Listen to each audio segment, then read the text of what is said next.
హైడ్రా ప్రారంభించినప్పుడు, హైడ్రా పనులు కొనసాగిస్తున్నప్పుడు చాలా మంది చాలా తీవ్రమైన ఆరోపణలు చేసింది. ఎవరు ఏ ఆరోపణలు చేసినా నా ఆలోచనలో, నా సంకల్పంలో నాకు ఎలాంటి దురుద్దేశాలు లేవు కాబట్టి వాటన్నిటి విమర్శలను మౌనంగా సహనంతోనే నేను వాటిని భరించిన. ఈనాడు హైడ్రా కమిషనర్ గారు, ఇతర అధికారులు ఈ నల్ల చెరువును చేసిన అభివృద్ధిని చూసిన తర్వాత ఇక్కడున్న వేలాది మంది వాళ్ళ మొహాలలో ఆనందం చూస్తే నాకు పడ్డ తిట్లు నాకు ఆశీర్వాదం కిందనే నేను భావిస్తున్నా. వాటిని తిట్లుగా నేను చూడడం లేదు. లక్షలాది మంది ఇతర ప్రాంతాల నుంచి ఇక్కడికి వచ్చినప్పుడు నివసించడానికి స్థలం లేకనో, అవకాశం ఉన్న దగ్గర చిన్న చిన్న గుడిసెలు వేసుకోనో, లేకపోతే వాళ్ళ ఆదాయంలో 1-2 గదులు నిర్మించుకోను ప్రభుత్వ స్థలాలలో లేకపోతే చెరువుల్లో నిర్మాణం చేసుకొని ఉండొచ్చు. కానీ అనధికారికంగా అలా కట్టుకున్న వాటిని తొలగించినప్పుడు కొంతమంది పేదలకు నష్టం జరిగి ఉండొచ్చు, కొంతమంది పేదలకు దుఃఖం కలిగి ఉండొచ్చు. ఇవాళ నేను వేదిక మీద నుంచి స్థానిక శాసనసభ్యులు, అదే విధంగా మిత్రులు అరికపూడి గాంధీ గారికి నేను సూచన చేస్తున్నా.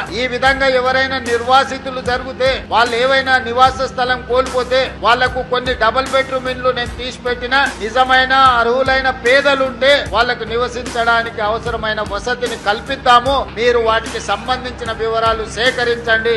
ఏ పేదవాడిని ఇబ్బంది చేయడం, ఏ పేదవాడి ఇల్లు కూలగొట్టడం మన ప్రభుత్వం యొక్క ఉద్దేశం కాదు. నీళ్లు వెళ్లడానికి, నీళ్లు నిలవడానికి స్థలం లేకపోవడం వల్ల ఆ నీళ్లు మన ఇళ్లలోకి, మన కాలనీలోకి, మన వీధుల్లోకి వస్తున్నాయి. అందుకే ఈ రోజు కొద్ది మందికి కష్టమో నష్టమో వచ్చినా, కొంతమంది బాధపడినా ఈ రోజు ఈ చెరువుల పునరుద్ధరణ కార్యక్రమాన్ని మనము తీసుకున్నాము. ఈ రోజు చెరువులు నాలను ఆక్రమించుకున్న పెద్దలకు, మిత్రులకు, శ్రేయోభిలాషులకు నా సూచన ఒక్కటే, మీకు న్యాయం చేయడానికి ప్రభుత్వం ఉన్నది. మీరు సహకరించండి. ఇట్లా ఆహ్లాదకరమైన వాతావరణంలో చెరువులను మనం పునరుద్ధరించుకుంటే మన సంస్కృతి, మన హైదరాబాదు ఒక గొప్ప నగరంగా రాణిస్తుంది. మనం బతుకమ్మ పండుగలు చేసుకోవడమే కాదు, సాయంత్రం పూట కుటుంబ సభ్యులతోని మనం వాకింగ్ చేసుకోవడానికి కానీ ఈ లేక్ల ఒడ్డునే ఈ రోజు మనము స్టాల్స్ పెట్టడానికి స్వయం సహాయక సంఘాలకు షాపులు ఇవ్వమని చెప్తున్నా.